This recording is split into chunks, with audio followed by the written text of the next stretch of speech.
bandeko na pesi bino mbote bipai biso bozuli bako ya kolanda biso totundisa bino esengo ya koyeba ke boza ebele liboso ba etano na bino eke pona kolanda biso bonane na bino bipai biso bozwami tobandi mbula ya sika ya 2023 tobanzi ke na mbula oyo nzama kopesa biso makasi po to atteindre ba objectif na biso. Émission ya lelo batata ba mama bandeko tozana mobianga mimoko na ye tokosolola l'actualité politique de l'heure. L'actualité politique de l'heure est marquée par opération ya enrôlement au Ezo Salema na 10 ou 11 provinces na République démocratique du Congo. Il y a déjà des réclamations. Bakarte Zobima, ba photo noir et blanc. On va en parler avec l'invité. La tournée du chef de l'État na Mbujimai, Toki Kuna, que moi, Claire Ezate côté à Mbongo. Est-ce qu'il y a eu des tournements à Mbongo? Est-ce que bah, des tournements qui étaient candidat président de la République? Parce que Baza déjà qu'on s'est prononcé, Moïse Katumbi a s'est prononcé à l'issue. Il y a congrès na yo autosala na Lubumbashi, toki disusu Jean-Claude Muyambo, Bernadette Tokwaulu, Martin Failou, Augustin Matata Ponyo. Donc baza ebele to sola ngona mobianga minabiso. Mobianga minani eza ilongyo boyebi malamu mabiso to mona ekala tokutena elisusu na année 2023 Francis Kalombo azana biso et au cadre il y a ensemble pour la République parti cher, il y a Moïse Katumbi Chapwe, Azana Bissona Plateau, Francis Kalombo, Mbote, bonne année 2023. Mbote Mingi, na équipe nationale, Tokutani sous les lots pour Bissona Bino à la Mbutu. Donc, merci. En tout cas, on a souhaité la meilleure na équipe nationale.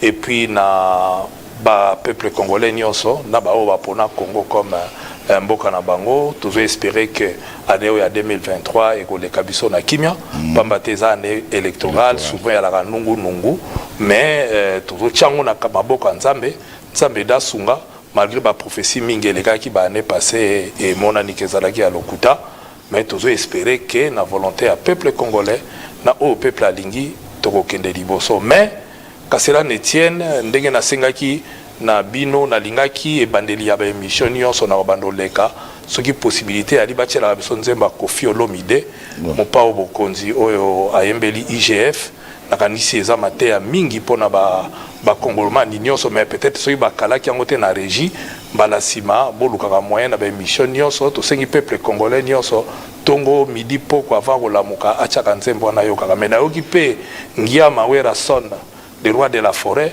Yepe azana kati ya ndenge na yokaki mwa fuite pa Sankara Denkuta qui est sali d'ailleurs na présenter ba condoléances pour auta bo perdre papa na e et que azana kati pe ya kokoma oya yepe moko po Luambo akenda mais ba Luambo mususu na Congo batika lipo na koyembela ekolo po ekolo ko akokende liboso coup de chapeau na mopao mokonzi po na ya Evre.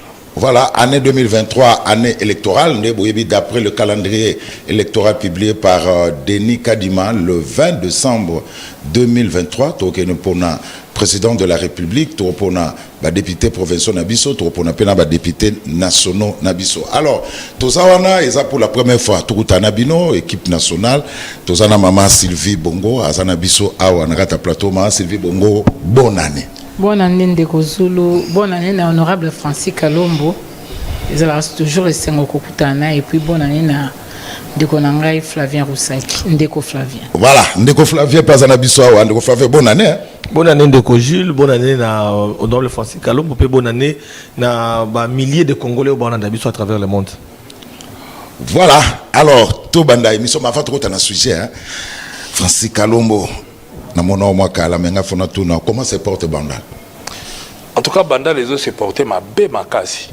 Et ma makasi parce que pour la première fois, tout le monde moule beti Bandal et dindi. Or, tu as qui quartier moko chic, où il bibino moko biso to abana Bandal, ba uta ba Gombe, ba ma campagne, to zalaka na ba concurrente Gombe ma campagne mais toujours bazalaki ko ya na Bandal et que Bandal est alaki même moule beti ndé dindi to kodinda. Mais ezali dû à responsabilité en tout cas ngai boyebi na ibisa bino bo tunanga mitunante parce que na bomba kananga te na franc parler mutabomi biso na commune na Bandalungwa eza honorable Godin Poi pambate honorable Godin Poi aliaka bazwaka mbongo ya ville à Kinshasa oyebi ba pesa ka ville à Kinshasa mbongo pona salubrité na mona ki endenga za ko benga ba misu ba bande de voleurs ateta ba te belé mais a créé fondation fondation bomonaka Godin Poiwana oyo bomonaka bakeya biso d'abord embouteillage bazoma babaya batia na nzela nzela komi muke tozolela lelo embouteillage na ville ya Kinshasa même na commune ya Bandalungwa mais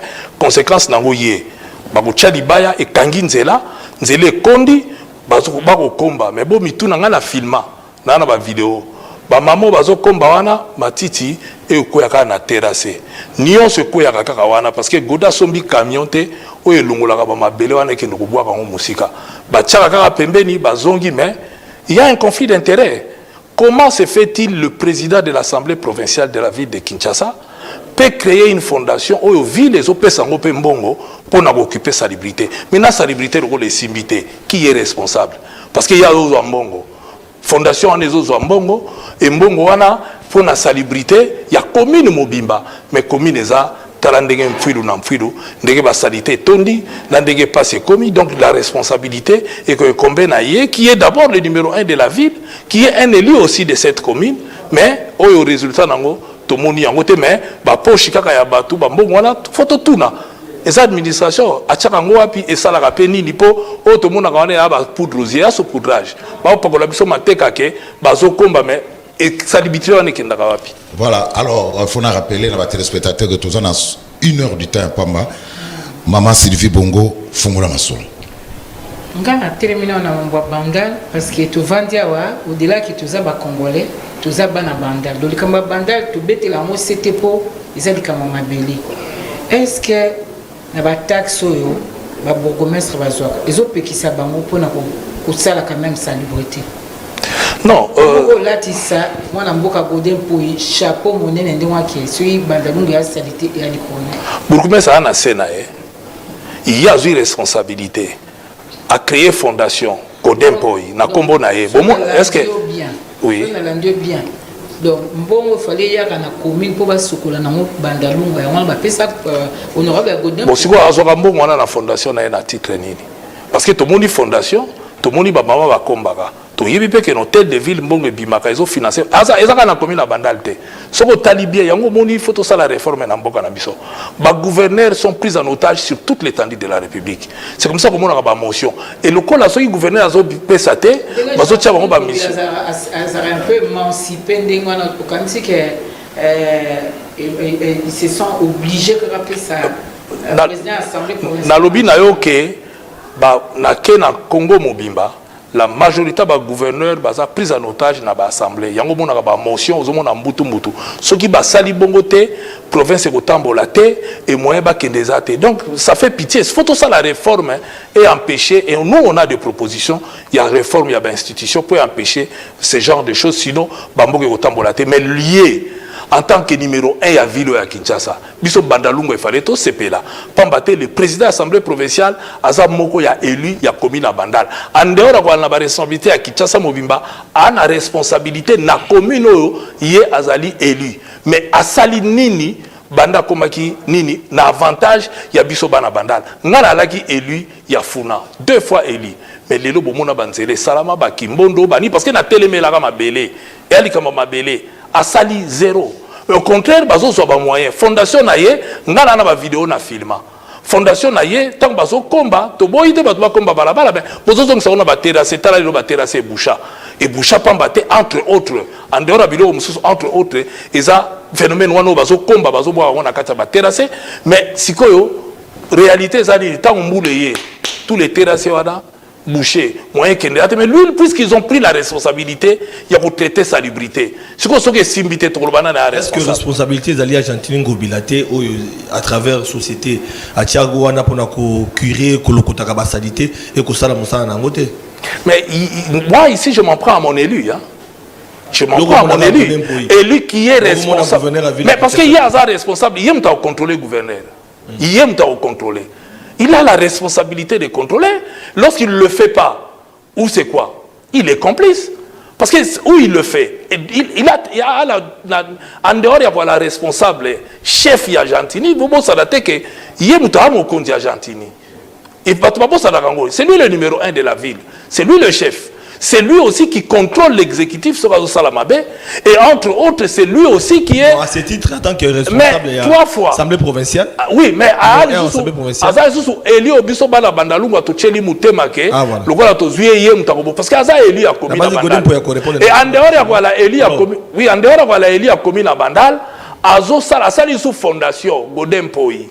Fondation na yeto zomona mabaya ezo cha embouteillage ezo komba il fallait faire fondation na yewana honorable na rappelons quand même na moment où tu vas dans la membre séparateur azo quand même initiative mo kitoko na été sur zali juste sur na Kinshasa atsaki quand même ya kukabola ba bande wana ya Kasavu pona ko Sylvie tozonga simate tokoli na Bandalungwa banda to abana mike to bandi ba maternelle ti tokomi ba tata mibimba bandela ya kitoko katikati wana oya eko tshela biso séparateur il fallait bazongisa biso quand même terre plate oya laki wana bazongisa yango peu importe zela nazo ya lokwa boulevard nabo ite est-ce que nako sisa raisonnement na ngate nazo silisa séparateur o bache mutu moko akoboye eloko malamu ezate mais sikoyo mai wana ya mbula obiso tozoloba tokoloba pona problème ya séparateur te tokoloba problème oyo ebomi bandako ebomi biso est-ce que séparateur ebomi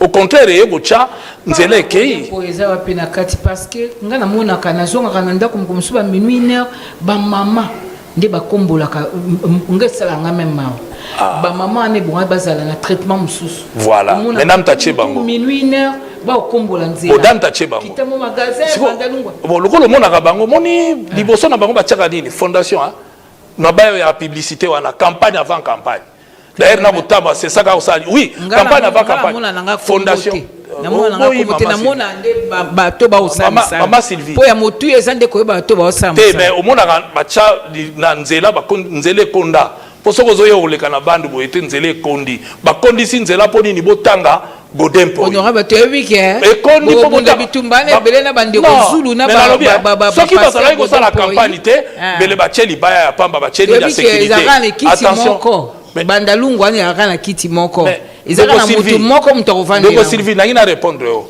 kolinga mabele nanga Bandalungwa na concurrente na concurrente na toute la yango tolo te na linga yango na lingaka yango na welisaka te lokolo ya kiti moko to tikela bato mususu bafanda na kiti yango pamba te on n'est pas là pour tokende na kiti yango na lingi nde ba commune na ngai tout comme ba commune mususu pe na Congo ekende parce que batu na nga problème particulièrement pour ya mabele nanga donc voilà. Na linga mabele nanga tango ba bengala ba mama o ba za oteka na ba wenze na bandalo ko ba mama nanga na sala bango wenze moi je dis ceci il faut que l'ingamboka non pas pour nayo ngata on a sala na Bandalungwa na tikala wala candidat na bandal te.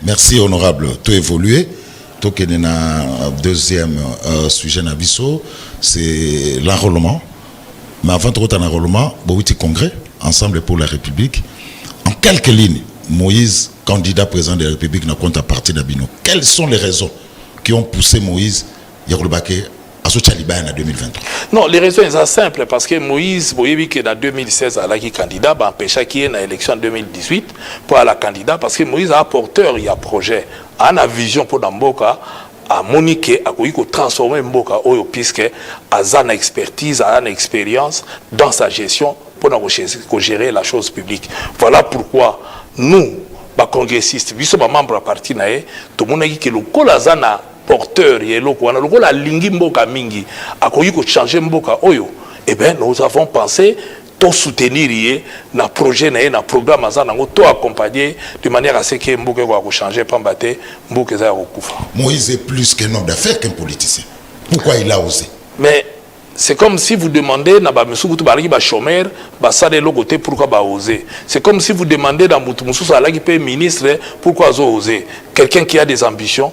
D'ailleurs, un homme d'affaires qui a bien géré, qui pense aller, et ça l'a à ce moment-là, il fallait poser question, par exemple, Naloula, qui n'était pas un grand universitaire, mais qui a géré le Brésil, a modifié à qui Lech Walesa, simple ouvrier à Dansk, a géré qui Pologne. Ici, moi, je pense que tout Congolais, toute personne, qui a une ambition, qui a une vision, qui a une expertise, qui a une expérience. Et d'ailleurs, il faut tout d'abord, place à Zalaka Liboso à gérer Ndengenini. Or, c'est un grand homme d'affaires qui a prouvé à travers l'affaire Naé, mais en dehors il y a l'affaire, Moïse a été gouverneur. Moïse a géré les Katanga. Je pense que 6 mois seulement après, Kamere président de l'Assemblée nationale bakita baloba que non batubaya ko sala stage ya bonne gouvernance na Katanga et fomo batu tout ba félicita ye et ba gouverneur bomona défilé pour ba que nous tout nous sala ndenge didi au sala ka ndenge didi. Donc c'est quelqu'un qui a géré, qui a de l'expertise, qui a l'expérience et qui a prouvé à travers gestion naé que Congo est changé et que Congo ba moyens ali, il suffit batuba kanga ba poche na bango et puis ko orienter en na ndenge où est nécessaire, on peut transformer ce pays. Lelo yo merci likambo ezo tungisa ba imboka ba kopi tout temps. Comment est-ce que dans ensemble vous avez na candidat à la première moi ebelé mais bon porter choix na bino pas Moïse Katumbi o yazo poser problème à des pères et des mères likambo nationalité. Comment beaucoup de candidats ont déjà perdant d'avance? Mais est-ce que l'Ikambouya perdant est l'Odini? Est-ce que la constitution a bissé le bifo à la des pères et des mères? Constitutionnaliste. Oui, mais on a posé une question. Comment expliquer un étranger peut nous diriger? C'est ça le problème. Aza juif et Ebani ba documentaire, ba image, tout le monde le sait. Alors comment est-ce que les lots vont convaincre les Congolais à diriger Congo? À diriger Congo. Avantage des alliés na ebibino le loté bozo poser la question boyoki batuba oloba loba pour batuba ba caricaturer te ko ndegozula confirmer. Donc vous dites ce que les gens disent. Dans un premier temps na ina corriger. La nationalité juive n'existait pas. C'est comme la nationalité catholique n'existait pas, tout comme la nationalité musulmane n'existait pas. Ça veut dire que tous les musulmans ne sont pas des arabes. Hein? Parce qu'on a des Soudanais, on a des Sénégalais qui ne sont pas des Arabes, qui sont des trucs. Donc être juif, ce n'est pas une nationalité. D'abord, qui vous dit ça, vous prouvez ça, de deux, maman à Moïse, à sa congolaise, à sa zambienne, puisque lignée na yebana. À sa moi, chef coutumier, Namboka na bango na kachobwe, et bembe ya koko na ye, nini tie landana yebani à la famille régnante. Donc de ce côté-là, vous ne pouvez même pas mettre ça en doute. Moïse a Congolais, hein, à Botami na Congo, à Koli na Congo, à Tangi banda école maternelle, ti a eu diplôme d'état, ba camarade na classe, ba ninga na classe bazali. A tikala bozo nationalité mususute en dehors ya nationalité congolaise. Place bakunda mama na ye e yebana e monani boko kendepe boko tala tomba mama na ye, bo moni pe bande ko mama na ye. Bazali bomoni mwami munonga témoigner que a neveu na ye puisque ande ko mama na ye. Donc ceux qui yé bondimi de ko mama na ye kaza congolais et yé boboyi bolobi mama na ye comme ka mutema mabe parce que moko ta ko prouver nga que maman Moïse aza congolaise te mutu moko te. Le reste tikali ba spéculation ba réseaux sociaux ya mutala lungi na tongo alobi. Il faut ala des pères congolais, maman congolaise ou bien au cause à l'opé maman zambienne papa congolais tout comme au cause de la papa mais c'est qui maman congolaise côté on est ce qui m'étonne voilà Kengo Adondo a été candidat oui ou non dans ces pays. Alors vous discutez biloko boye bien j'ai l'impression qu'on discute avec des gens au bara na Congo te ba ebité comme ka mutema mabe to lokole ya Katumbi bo moni ki azokele comme mutema mabe Kengo Adondo azala candidat na mboka na biso oyo na élection présidentielle validée et écueillie mais papa na yeboyebi Sokazana, il faut qu'il y ait métier. Donc, ici, constitution na biso lobidi, il faut que la mibe kamboka. Faut à la Congolais d'origine. Et bota l'article 10, c'est lobi qui est Congolais d'origine. Donc, Congolais d'origine, nous définition d'ango et Pesameli. Moïse est Congolais d'origine. Tant que Moïse Azali, homme d'affaires, président Mazembe, Congolais. Tambola na passeport congolais tant azo tangana no classe na banda congolais carte pour citoyen aye bien ndenge zalaka ti asilisi ti azu ba passeport na ti voyagera asali ba société na congolais mais maintenant abimi gouverneur congolais abimi député national il faut pas oublier que Moïse était député national congolais 2006 élu le meilleur élu abimi député na niveau province congolais élu et pas congolais de Dakar congolais d'origine les lots bandi c'est banda qui a ngota ngalo candidat en 2016 ba ke c'est document mobo ya Italie mais na kanisi commune wana ya Italie na ambassade ya Italie ba démenti ça c'est ada chuté que loko wana eza ya lokuta eza ya loko mbata donc loko les ala ke loko mbata tozo zela quiconque qui a des preuves que Moïse a une autre nationalité, aya nango pas spéculer. Nazolanda batumusu ba honorable ba obtenir ba propos et puis ko induire batumusu ba notable auto respectaka en erreur ya koloba ke ndenge yo zolo ba wana ke pose la candidat président il faut la des pères et des mères. Comment ba ko même batu na mouvement ba lobi mais tchana mutuna yo. Ndenge président Tshisekedi yemoka lobaka batu ba bomambo ko yo ba congolais des pères et des mères. Alors que ba obe ba kufela mboko ba ali bazala demi Dakar. Le président Etienne n'est pas président. Je te dis, le président Félix Tshisekedi l'a dit. L'air Makambo et Banina Noël Tchani, il a dit que il y a Congolais de père et de mère. Et je te mets à défi. Par raison, nous avons avancé. Pourquoi Congolais de père et de mère te babo sala na mboko yo okocha yango na ba Congolais de père et de mère zela na ina chité yango babo mamboko yo de deux Mamadou Ndala kufa 10 ans kokisaki awa il n'est pas de père congolais hein maman na ye muta congolaise papa na mère kufeli mboko yo asimbela ngo minduki hein en tant qu'officier pas pesa le meilleur na ye pour mboko ya avancer donc il faut tout ça là très attention qu'est-ce que nous voulons au Congo. Et là, nous avons pour Namboka Nabiso et nos caricatures les Zanatina. Kengo Adondo a été candidat, on ne l'a pas exclu.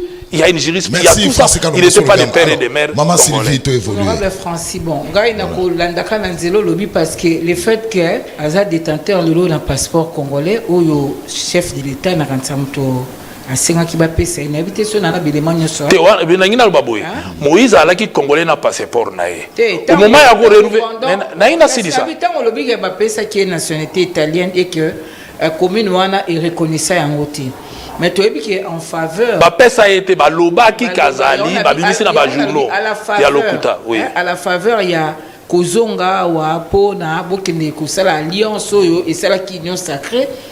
Chef de l'État a facilité que notamment Kozongi Selez à la Yez à la conseiller principal Salomon le même moment je crois qu'il va passeport na bango mais les loyo ba bino koni bino ils ont fondé bino qui un jour que Moïse a comme président na Mboko boyebi déjà que bona représentante na CENI surtout total à mon lelo bozo s'enrôler na CENI au bino botelemela.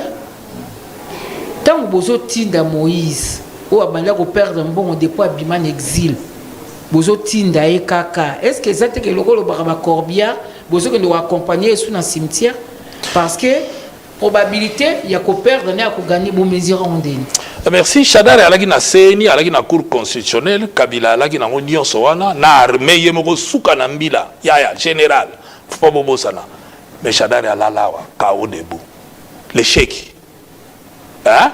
Donc, c'est discutable, hein, ce côté hein, il part en version de peu importe, est-ce qu'elle a une CNT, elle a une cour constitutionnelle, elle a une armée, elle a la police, elle a une Nyonsoana. Nyonso, elle a une Joseph Kabila et Chadar a une PC. Donc, peuple congolais, bozomona bazoba e mingi, bako konne bozoba ete. Donc, exactement que pour organiser au Tcheba Tutu, aux trop sûr. Au Kama Mukolo, Wanande Kaka, Chadar Kamaka Lubik n'a interview na 20h, na voilà 5e président. Mais tant qu'on va dire qu'on affiche tout le monde na télé de la Gombe. Chadari, Fayoulou, 180, Chadari, 2. 182. Et Karwana Kaka, et Utindo Yomogoloba, et Nameli Yombo, na go sale logo mususte. Donc, et le quoi n'est pas biso, parce que toi, on a confiance dans le peuple congolais. Le peuple congolais, Yebi, Nani a Gera, Nani a Salanini, Nani a Salinini, Nani au pas suscité bango espoir pour lobby Congo et Kobonga. Batu bako ke de voter pour na o mutubo na boyana la militaire na CNT.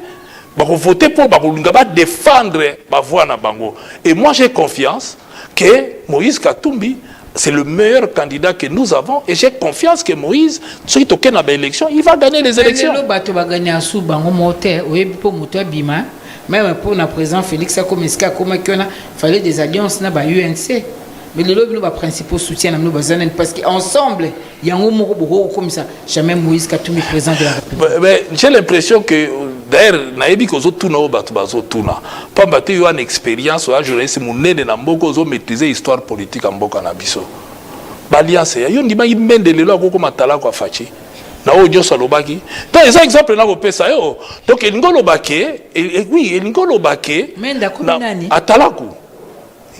Akomi atala kwa fachite yo ndimaki pe yo ndimike ondimaki yango oyebike makambo ya zolinga ngote ya mutachuba ka batu na mboko koleka menda za oya chubi batu na mboko menda leka na télévision bako boma batu na ba congolais ba okufa na kamwina sab na kananga kuna alobaki o eza basalango Moïse Katumbi mutasalango na Skarbek balanda ye bafunda ye mende soka komo funda bata sila soni soka komi ko funda ba collègue na so Peter Tiani na yebi meza buzoba tokolate la etoche tokoke no défendre ye parce que menda a modèle ya reporter batu plainte te parce que yemo a chuba ka batu andi makape ba chuba ye parce que ya chuba ka andi mape ba chuba ye pas kosa ka zotala batu na kati ya misu au nom de quoi olinga asala il n'a plus droit à la parole quoi te mende pendal ponanga il fallait na moi recul na babiloko musu parce que il est champion ko chuba ozomona so qui peut ba chubi andi mape à la sportif atika yango parce que eza anormal d'ailleurs ekitisi et sopisie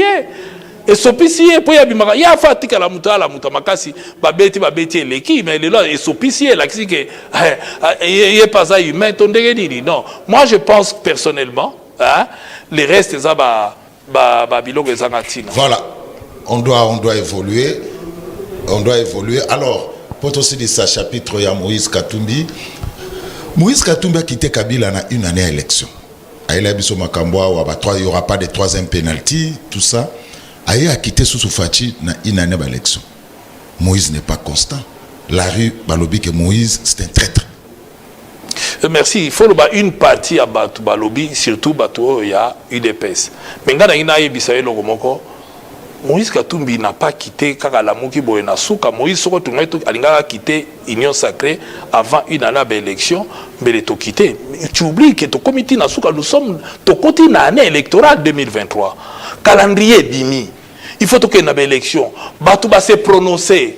Bahati alobi yaza sima ya nini mboso alobi yaza sima fachi o alobi yaza boyebe siko Moïse amoni ke moyena za la sima kuna yate union sacrée pe boyoki ba tractation et comme se transformer comme plateforme électorale siko asala nini et c'est faux de faire croire aux gens que Moïse a longé à une année tangu wana Moïse a longwaki na ko poser la question ndeko Zulu est-ce que Rossi Manga kufate Kapanga la kufate, batumba batuna permanence à IDPS te. Et ça période où le peuple a boyaki, tolobi que non, ko changer te, ko sale loko boyete. Po to alaki na kati, ba yoke la bisote, ba o ba leka na ba télévision entre autres ma mende wana, o ba traita biso de tous les mots.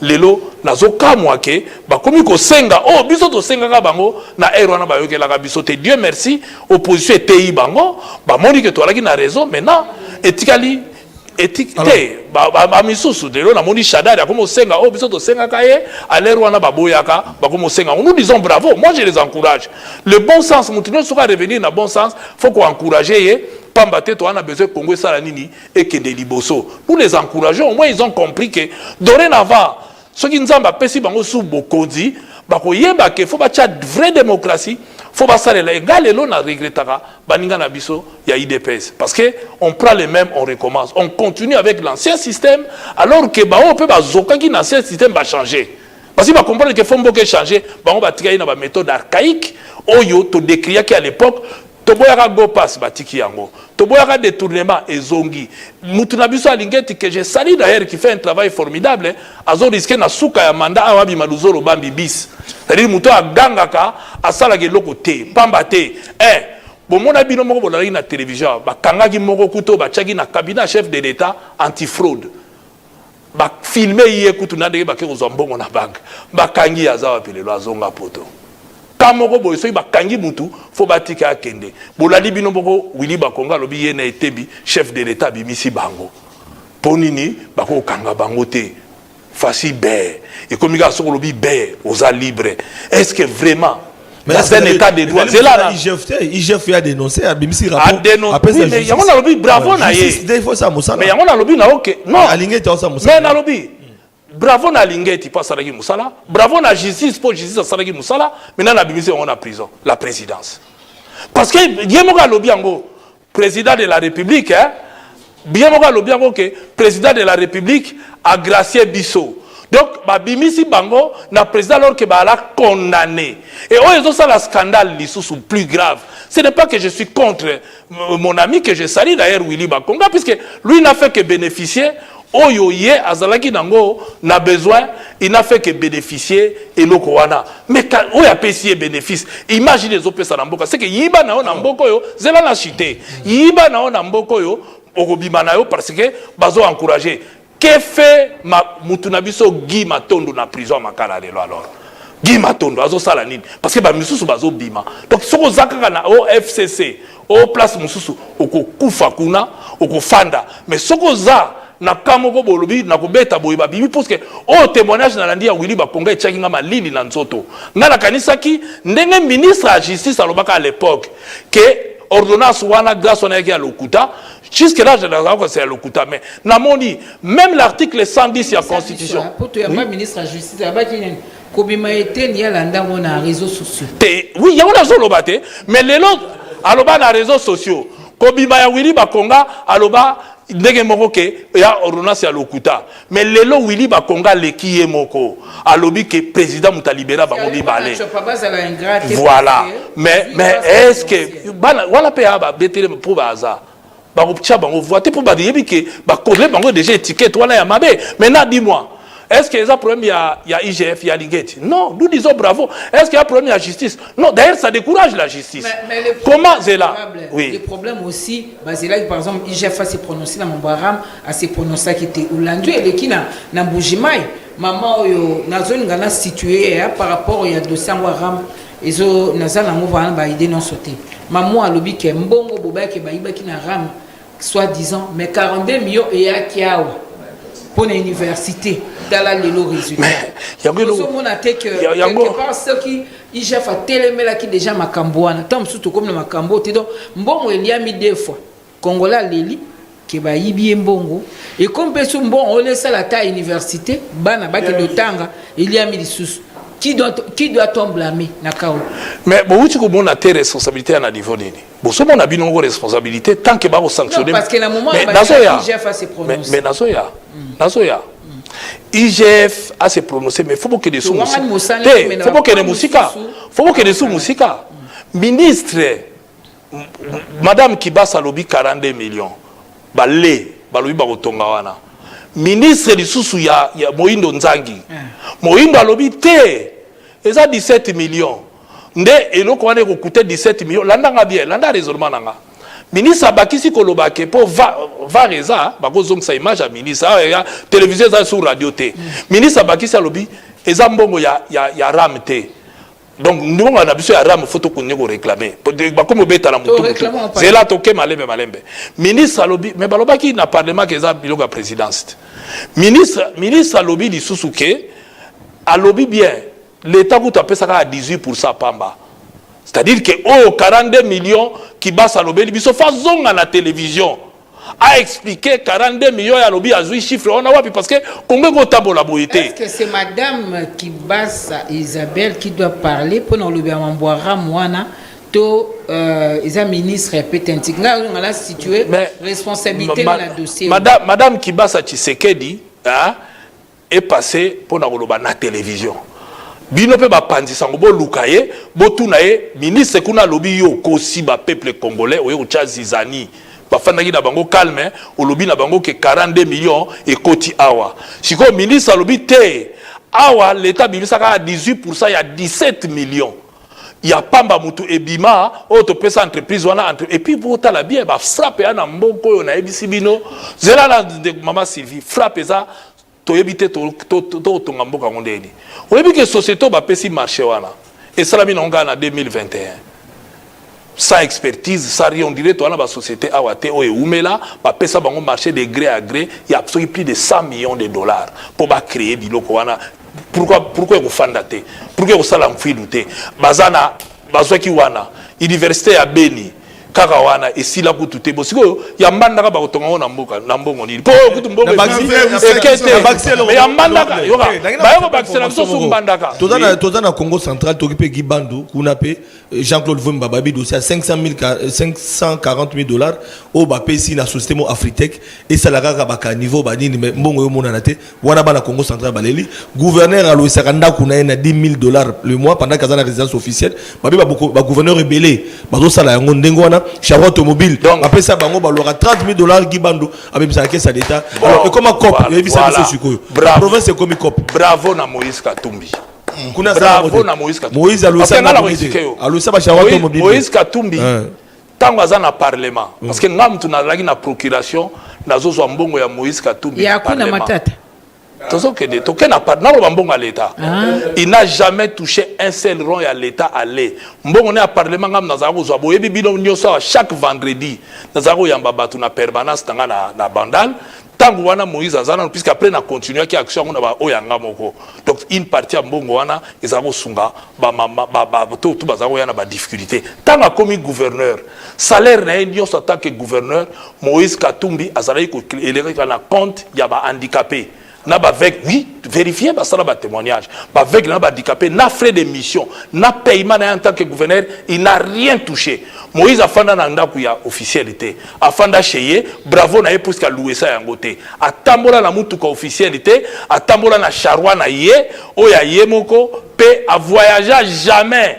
Na mbongo ba futi billet a voyager na avion na ye moko, o billet e futa makuna. Même ba déplacement na ye na kati ya mboka, mutu ka ye carburant na ye. Alors voilà un modèle. To boyi siko ba biloko bozo ya nango. Nakeza gouvernoraté. Atikala ndenge ki bando osala. Atikala ndenge bazo sala wana. Voilà. Yango na émission zela na zela. Peuple là na pasi. Faut boyo que la kema ba politicien, faut to yo que les mawadi. Yango na lobi na batu bo fongola misu. Tala député ya MLC waka na mateta. Yemo ka lobi to zoka $18,000. Yemo kona muno kona ye télévision vare ya libozongisa. Ba wanga na kyangwa. Ba bengsa Denis 21 yemoka kitisi alobi te 18,000 batu pe balobi na yeke 18,000 yango eza ebele ba ololié batu na ye ba militant na ye ba faire voir ye que eza ebele pour que la population mawa tala oyo zoloba et ala bandako na mon tozo monango yango na lobi ke toza la modèle na ko zela na ina chité yango na lobi ke toza la modèle na Congo ya muto lelo soka mokonzi na mboko yo biloko ebele kozala te po ye moko déjà akoyiba te akofanda la mbonga l'état automatiquement mais à la question mais ozolela c'est là Ndeko Flavien yomoko lobia wake bango bazo futisa bazo nyoko la population tale bela mbongo ezoya yo a gouverneur ndaku na yo pourquoi louer ça sous na l'état pour l'état bana ko pesa kambo c'est un conflit d'intérêt l'état tiniote kende bongisa ateka masango ba locomotive ya SNCC atango bébé ya na solution moko non mituka nanga kuna matata ba louer etambola ben maman Sylvie c'est sa question oui loba to blanchir mototé po azanzambete. Okay. Donc dis-moi que bateau peut musuba ko ya ko lobape autre parce que ngana yo tout ça na Kinshasa même si c'est qui régulier na Lubumbashi peut-être ba élément yo ça na ngobiso tout ça na moto. Bon, merci beaucoup. Dis-moi que moto yo atamboli na zelo azo toujours ma poussière na makulu. Ko lobate que non yo wana mosanto yo na le Messi du Congo. Le Messi du Congo. Ya ka discutable. Okay. Sinon te tango ya sengi bato ba longwa nde lutundula moindo nzangi na mutinga o baza ba papa basi ba memita musuba koko ba kolanda ete to balandi ete ba kolanda ete to balandi ete ya kanse mbongo esalama na G7 yango le ko se reproduire au monde que histoire. Bon, Maman Sylvie n'a répondre rapidement. Moukouse Penda rapide. Voilà. Et à caricaturer. Moïse tant a commis gouverneur akuna matata si ateka yango kala. Et pas nan. Dans le Kenokaka, Moïse n'était plus na akuna matata tant a commis gouverneur. Boza na confusion. Tant que Moïse a commis gouverneur, il n'était plus à la tête d'aucune société. Akuna matata et Kendek et Tekamaka les alakali sous-souté. Fouiller au monde que zalaka société n'est kala. Avant même à Kenen exil. Tant que Zongaka a se débarrassé, na kuna matata zalaki sous société. Bon, na kansalelo na ko kabola bon la muyambote, mais tout le monde a vu les lettres ouvertes. Il y a bâtonnier Jean-Claude Muyambote. Est-ce que n'a pas aussi dit ça? Est-ce que n'a pas aussi dit ça? Les paroles, les écrits sont restés. Est-ce que n'a pas aussi dit ça? Et ça va net ndenge na uti ko yebisa yo, ndenge bo uti ko loba awa na zo la kisabino ke tant balobi maman na za sambienne exact parce que les gens peuvent dire des choses pour na kanda na yo. Et puis, ce que vous pouvez vérifier, vous pouvez vérifier.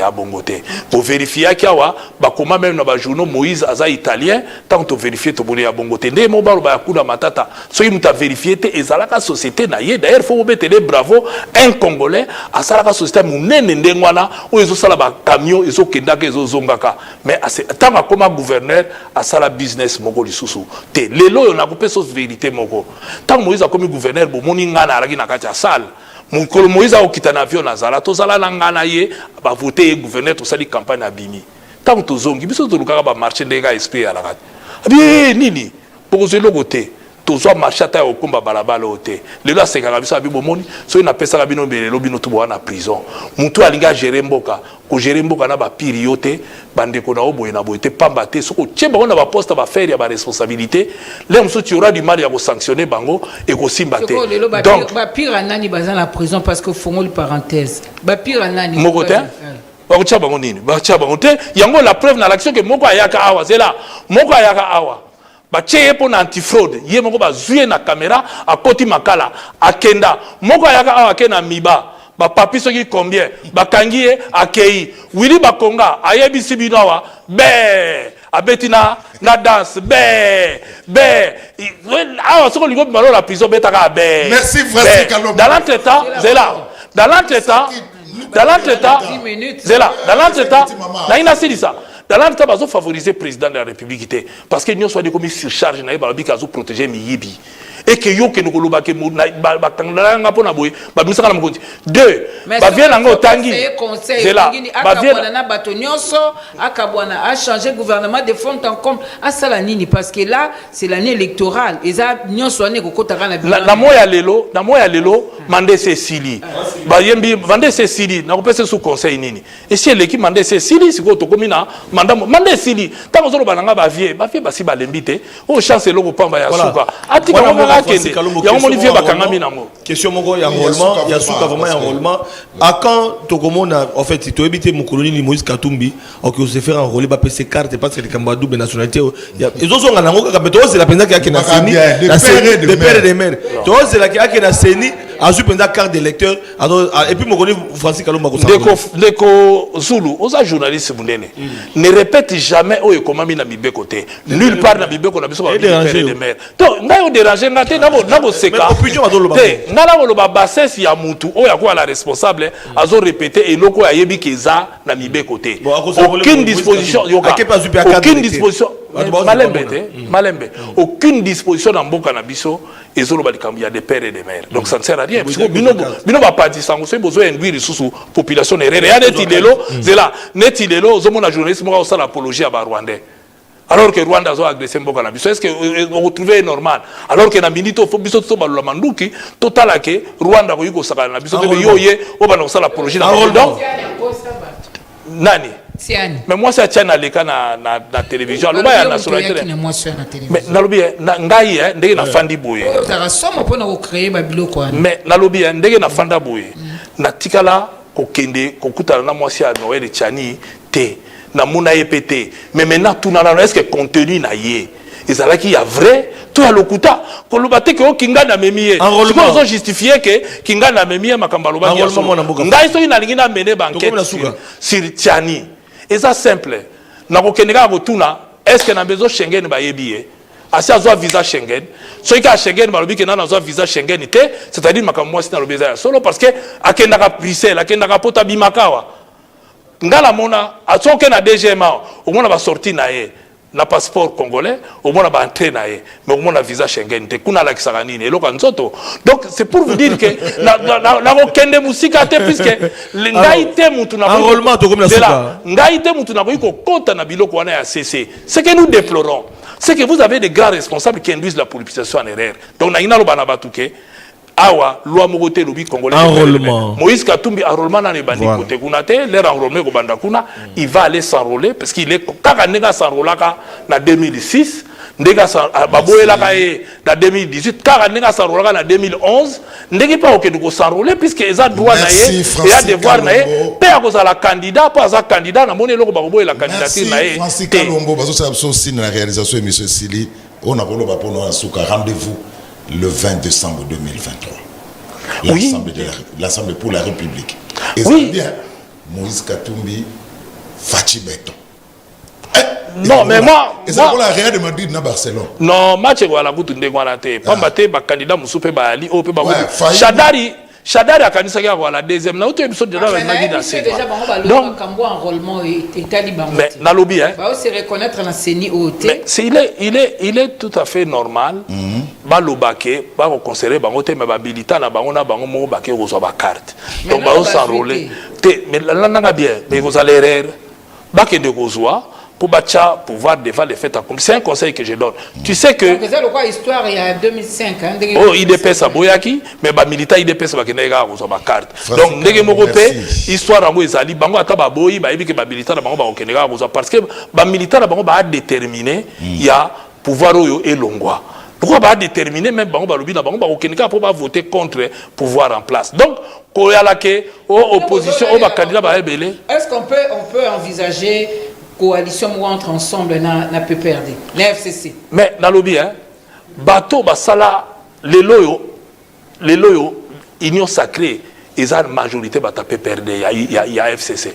Donc alliance FCC na UDPS et Kabwana teti les lots pour bango baye ko pesa bango poids ba majoritaire kuna yango gestion pe eza ya mabe ponini ba o ba gérer na bango ba batu ya FCC la majorité bango. Donc les lots e basi ba blanchissa bango IDPS ala kisaka batuke oyo to akoloba mabe ya Kabila ya bango azandoki. Merci. Vareali yoka vareali biso pe to boyi to ba mabe ya Kabila lelo poto bi mabandoki. Ndenge IDPS alobaki abelela mbelela. C'est possible. Mais n'a expliqué.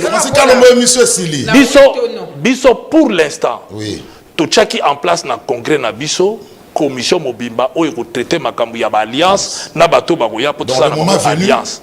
Le moment venu, nous allons, et d'ailleurs nous sommes déjà sur le pied déjà des négociations avec Ebele, même Mingi Bahana Katia gouvernement, tout ça déjà la masoro na ba Maman Sylvie, n'a rien à faire parler. Merci. On a évidemment Bino, Mingi Bahana gouvernement lelo, Tozana Bango. Merci. Mingi Ba, oui. Merci. Mais dans le bien, Fachi a évi ba Congolais, bien parce qu'il a la pouvoir. C'est là, Fachi a évi ba Congolais, Mingi bien pas na bokonzi, des mois au monate. Ba Congolais n'a pas ce exemple qui pouvait croire que même na dernière minute, menda ko matala ku ya Fachi. Merci. Donc yende fa limelanga de na oluba na ebuye mingi bazali susute tozalaka na bango plaisir ezaki mingi to solo oh mais tant na lobaka na bino bochaka te merci plaisir ezalaki ako sutuka na dernière minute a kubuli plaisir plaisir ezalaki ya biso pona koyama Francis Kalombo au cadre ya lobi na yoke akubula pese na dernière minute merci mais na lobi na dernière minute facha ko na ba tozalaki na ba okende na la kondimatika Maman Sylvie Bongo na bandi émission oyo botikali na posa mais la télévision c'est le temps ngana zolo bakaka rendez-vous le 20 décembre 2023 botikala malamu tokutani marasi.